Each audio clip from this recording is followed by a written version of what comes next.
Good morning students. आज के इस वीडियो लेक्चर में सभी स्टूडेंट्स का स्वागत है। आज का हमारा टॉपिक है कम्युनिटी इकोलॉजी। इसका पार्ट फर्स्ट आज हम पढ़ रहे हैं। हिंदी में इसे हम समुदाय पारिस्थितिकी कहते हैं, जिसके प्रथम पार्ट को आज हम पढ़ रहे हैं। देखिए, एक ही वातावरण के प्राकृतिक अवस्था में पाए जाने वाले जीवों, जिनमें पौधों एवं प्राणियों का समूह जो है जैविक समुदाय कहलाता है।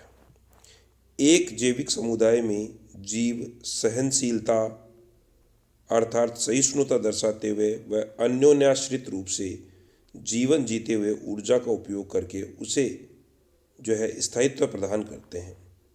सामान्यतया सभी जीव जो एक क्षेत्र विशेष में पाए जाते हैं एक जैविक समुदाय को निर्मित करते हैं, बनाते हैं। एक जैविक समुदाय में जीवों को एक दूसरे से लाभ या हानि अथवा आपस में सहिष्णुता से इनमें एक सीमा तक समाकलन यानी इंटीग्रेशन संभव हो पाता है। एक समुदाय प्राथमिक रूप से पादपों का अथवा प्राथमिक रूप से जंतुओं का भी हो सकता है, किंतु सामान्यतया जैविक समुदायों में पौधे एवं जंतु दोनों का ही समावेश होता है। इतना ही नहीं, प्रत्येक की अनेक जातियां एक ही समुदाय में पाई जाती हैं। एक जैविक समुदाय पूर्णतया आत्मनिर्भर होता है, इंडिपेंडेंट होता है, क्योंकि उसमें उत्पादक यानी कि प्रोड्यूसर्स, उपभोक्ता यानी कंज्यूमर्स, अपघटक यानी डिड्यूसर्स तथा रूपांतर करने वाले जीव यानी ट्रांसफॉर्मर्स शामिल होते हैं। आत्मनिर्भरता या संपूर्णता के आधार पर समुदाय दो प्रकार के निम्नानुसार माने गए हैं। पहला मुख्य या प्रमुख समुदाय यानी कि मेजर कम्युनिटी, और दूसरा है गौण समुदाय यानी कि माइनर कम्युनिटी। सबसे पहले ले रहे हैं अपन मुख्य या प्रमुख समुदाय। प्रथम प्रकार के ये समुदाय संपूर्ण तथा आत्मनिर्भर होते हैं।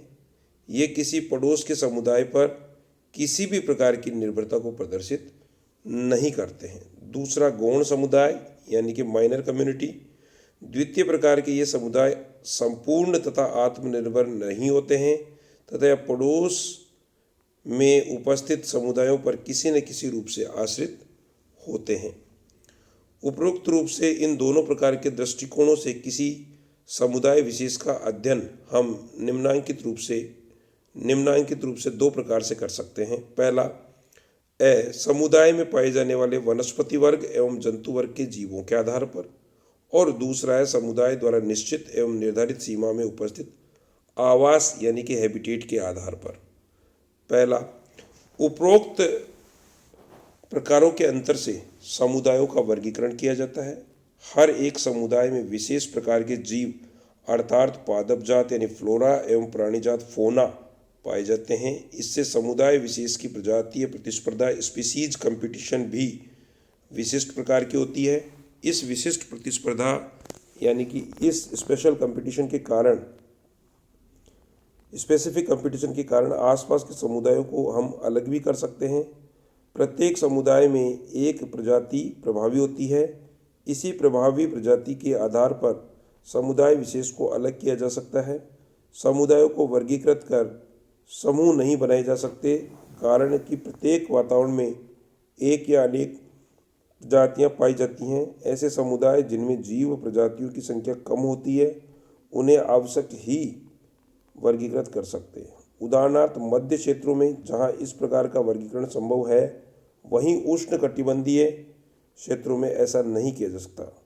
अनेक समुदायों की सीमाएं भी परस्पर आपस में मिली होती है। इससे इनके वर्गीकरण में समस्या उत्पन्न होती है, बाधा उत्पन्न होती है। जैव समुदाय के लक्षण, कैरेक्टरिस्टिक्स ऑफ बायो कम्युनिटी। जैव समुदाय पृथक पृथक भौगोलिक वातावरण में भिन्न भिन्न प्रकार के होते हैं, जहां विशेष लक्षणों से इनकी पहचान की जाती है। सामान्य लक्षण जो सभी समुदायों में पाए जाते हैं भी विशिष्ट लक्षणों के साथ ही महत्वपूर्ण माने गए हैं। जीवों की भांति सभी समुदाय उत्पत्ति के पश्चात विकास की प्रक्रिया को दर्शाते हैं जो वृद्धि से सीधी जुड़ी होती है और वृद्धि और विकास के फलस्वरूप समुदाय परिपक्वता प्रदर्शित करते हुए स्थायित्व की दशा में आ जाते हैं। पश्चात प्रजनन के माध्यम से चरम सीमा पर पहुंच जाते हैं तथा अंत में मृत्यु को प्राप्त हो जाते हैं, अर्थात समाप्त हो जाते हैं। सामान्यतया समुदायों की उत्पत्ति से समाप्ति की क्रिया में सैकड़ों या हजारों वर्ष लग जाते हैं। इस प्रकार प्रत्येक समुदाय उत्पन्न होता है, वृद्धि करता है, विकास दर्शाता है, परिपक्वन प्रदर्शित करता है, प्रजनन की क्रिया करके चरम परिणति को प्राप्त होकर अंत में समाप्त हो जाता है। इन सामान्य लक्षणों के अलावा जैव समुदायों यानी बायो कम्युनिटीज में पाए जाने वाले कुछ विशिष्ट लक्षण निम्नानुसार हैं। पहला, तनाव क्षेत्र यानी कि इकोटोन। दो समुदायों यानी कि दो कम्युनिटीज के बीच का क्षेत्र तनाव क्षेत्र या फिर इकोटोन कहलाता है। इसे हम संक्रमिका भी कह सकते हैं। पास के दो समुदायों के बीच कोई भी स्पष्ट रेखा नहीं होती है, मात्र एक ऐसा क्षेत्र स्थित होता है जहां दोनों समुदाय के वनस्पतियां और जंतु वर्ग के जीव एक साथ रहते हैं, एक साथ मिलते हैं। दूसरा, सामुदायिक स्त्रीकरण, कम्युनिटी स्ट्रेटिफिकेशन। जैविक समुदायों में सामुदायिक स्त्रीकरण प्रकृति प्रदत्त एक गुण है। समुदाय पारिस्थितिकी के अंतर्गत इसका अध्ययन किया जाता है। उष्णकटिबंध के जंगलों में इस प्रकार का स्त्रीकरण सामान्य रूप से देखा जा सकता है। इसके अंतर्गत कुछ जातियां पृथ्वी तल पर उगती हैं तथा कुछ प्राणी छोटी छोटी झाड़ियों पर अपना जीवन यापन करते हैं, जबकि कुछ जाति समूह घने पेड़ों पर भी निवास करते हैं। ये स्त्रीकरण क्षैतिज यानी कि हॉरिजेंटल भी हो सकता है और साथ ही लंबवत लॉन्जिट्यूडनल भी हो सकता है। जैव समुदाय बायोलॉजिकल कम्युनिटीज़ में इस प्रकार का विभाजन ही सामुदायिक स्त्रीकरण कहलाता है। इसे एक प्राकृतिक प्रक्रिया माना जाता है। इसका आप देखिए, सामुदायिक स्त्रीकरण जो है कम्युनिटी स्ट्रेटिफिकेशन है, इसका एक डायग्राम आपके सामने दिखाया गया है जिसमें आप देख रहे हैं सबसे नीचे बॉटम के अंदर देखिए तो सब टेरेनियन सब डिवीज़न किया गया है। तो rich in humus with roots of plants, soil जिसमें फंजाई, बैक्टीरिया, प्रोटोजोन्स आदि पाए जाते हैं। और दूसरी लेयर के अंदर हम फॉरेस्ट का जो फ्लोर है, वन का जो फर्श है, उस पर देखिए डेड ऑर्गेनिक मैटर दिखाई देगा। Litre and fungi, bacteria and animals active in decay, ऐसे एनिमल्स पाए जाते हैं जो इस प्रकार के जो वनों के पेड़ पौधे पत्ते आदि होते हैं उनको जो है अपघटित करने का कार्य करते हैं, डिके करने का कार्य करते हैं। तीसरा, हर्बेसियस वेजिटेशन, शाकीय वनस्पतियां देखने को मिलती है। फिर उनसे थोड़ा सा ऊपर जाएंगे तो श्रब्स यानी झाड़ियां देखने को मिलेगी और अंत में जो है वृक्ष या ट्रीज हमारे को देखने को मिलता। और ऐसा उष्णकटिबंधीय वनों में, ट्रॉपिकल जो फॉरेस्ट है उनमें इस प्रकार का स्त्रीकरण बहुत देखने को मिलता है। चलिए आगे चलते हैं। अब देखिए अगला जो है विशेष लक्षण है पारिस्थितिक तुल्य, इकोलॉजिकल इक्विवेलेंट्स। पारिस्थितिक तुल्यता देखिए, पारिस्थितिक तुल्य ऐसे जैव समुदायों को, बायोलॉजिकल कम्युनिटीज़ को कहते हैं जो समान पारिस्थितिक स्थितियों में किंतु भौगोलिक रूप से अत्यंत ही दूरी पर स्थित होते हैं। इन समुदायों के मध्य हजारों मीलों की दूरी होती है, तथापि इनमें समान जीव जंतुओं तथा वनस्पतियों की जातियां मिलती है। इस प्रकार भौगोलिक दृष्टि से पृथक पृथक किंतु समान पारिस्थितिक परिस्थितियों में रहने वाले जैव समुदायों को हम पारिस्थितिकी तुल्य कहते हैं। किसी भी स्थान विशेष पर जलवायु ही जीवों का प्रकार निर्धारित नहीं करता है, किंतु वहाँ की भूगोल भी जीवों के प्रकार को प्रभावित करती है। जीवों के प्रकार के अंतर्गत उनका क्रम, कुल, प्रजाति, जाति आदि सम्मिलित है। ऐसा भी देखा गया है कि दूरी अत्यधिक होने एवं भौतिक पर्यावरण की समानता होने पर भी पारिस्थितिक तुल्य समुदायों में भिन्न भिन्न प्रकार के जीव देखने को मिलते हैं। उदाहरण के तौर पर हम देखें तो उत्तरी अमेरिका के शीतोष्ण कटिबंधीय क्षेत्रों में पाई जाने वाली घास की जातियां ऑस्ट्रेलिया के शीतोष्ण कटिबंधीय क्षेत्रों में पाई जाने वाली घास की जातियों से भिन्न होती है।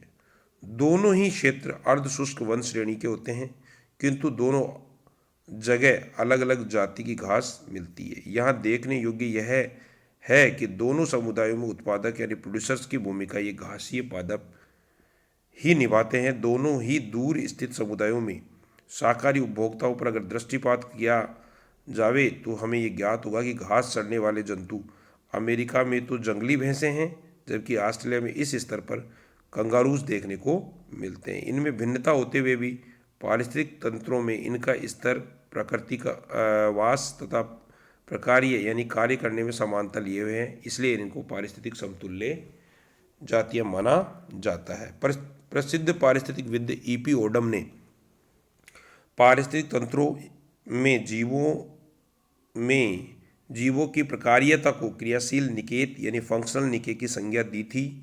ओडम का मानना है कि आवास स्थल तो प्रकृतिवास है और उनकी कार्यशीलता उनका व्यवसाय या ऑक्यूपेशन माना जा सकता है। इस मत को वर्तमान में सबसे अधिक मान्यता प्राप्त है। अगला कैरेक्टर देखिए, विविधता यानी डाइवर्सिटी। जैव समुदाय का मूलभूत लक्षण संगठनात्मक संरचना की विविधता है। सामुदायिक विशेषताओं के निर्धारण हेतु जो आधार मुख्य रूप से माने गए हैं उनमें भोजन, सामाजिक संबंध, प्रजनन, आवर्तित गतिविधियां, स्त्रीकरण, स्ट्रेटिफिकेशन, अन्य जैविक तथा तात्कालिक क्रियाएं समावेशित होती हैं। अगला है जीव संख्या स्थिरीकरण, पॉपुलेशन स्टेबलाइजेशन। जीव संख्या की जैव समुदायों में स्थिरता का पाया जाना एक प्राकृतिक प्रक्रिया है जो स्वतः नियंत्रित की जाती है। कारण है कि एक समुदाय में जीवों का एक स्थान से दूसरे स्थान पर आना अथवा जाना लगा ही रहता है। समुदाय में कम्युनिटी में जंतु भ्रमण करते ही रहते हैं। इसके साथ ही प्राकृतिक मृत्यु भी होती है। आखेट तथा आहार की दृष्टि से जीवों की संख्या में कमी आती रहती है, किंतु प्रकृति में प्रजनन तथा दूसरे स्थानों से जीवों के आ जाने के कारण जीव संख्या यानी कि पॉपुलेशन स्थिर बनाए रखी जाती है। इस प्रकार जीव संख्या स्थिरीकरण भी समुदायों का एक विशिष्ट लक्षण होता है। अगला विशिष्ट लक्षण है समुदाय प्रभाविता, कम्युनिटी डोमिनेंस। देखिए, जैव समुदायों में किसी न किसी विशेष जाति के जीवों का जीव संख्या घनत्व अधिक होता है, अर्थात जाति विशेष के जीव प्रत्येक समुदाय में तुलनात्मक रूप से अधिक प्रभावशाली और महत्वपूर्ण होते हैं। इसके कारण प्रत्येक समुदाय की प्राकृतिक संरचना तथा जैविक क्रियाएं इस जाति विशेष के जीवों पर ही अधिकांशतः आधारित रहती है। इस प्रकार के प्रभावशाली जीवों की जाति को पारिस्थितिक प्रभावी या इकोलॉजिकल डोमिनेंट्स कहा जाता है। यह क्रिया समुदाय प्रभाविता यानी कम्युनिटी डोमिनेंस कहलाती है। जैसे घास के मैदानों में घास जाति के जीव प्रभावी होते हैं तथा इनका प्रभाव जीवों की संरचना तथा दूसरों की क्रियाओं पर भी पड़ता है। इसे यूं भी समझा जा सकता है कि एक समुदाय में कम्युनिटी में सैकड़ों जीवधारी होते हैं, किंतु कुछ जातियों के जीव पूरे समुदाय पर अपना प्रभाव अपनी संख्या, आकृति एवं क्रियाकलापों के माध्यम से डालते हैं। इस प्रकार उत्पादक यानी कि प्रोड्यूसर, उपभोक्ता कंज्यूमर और अपघटक यानी कि डिकम्पोजर में से जो अधिक होंगे वे ही अधिकांश ऊर्जा के क्रम को निर्धारित करेंगे या नियंत्रित करेंगे। इन्हें ही पारिस्थितिक प्रभावी यानी इकोलॉजिकल डोमिनेंट कहते हैं।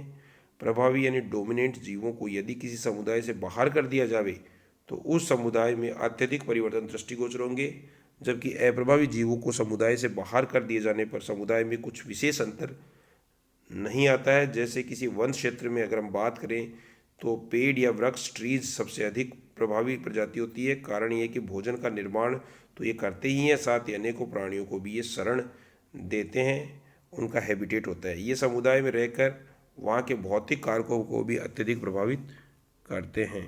Thank you.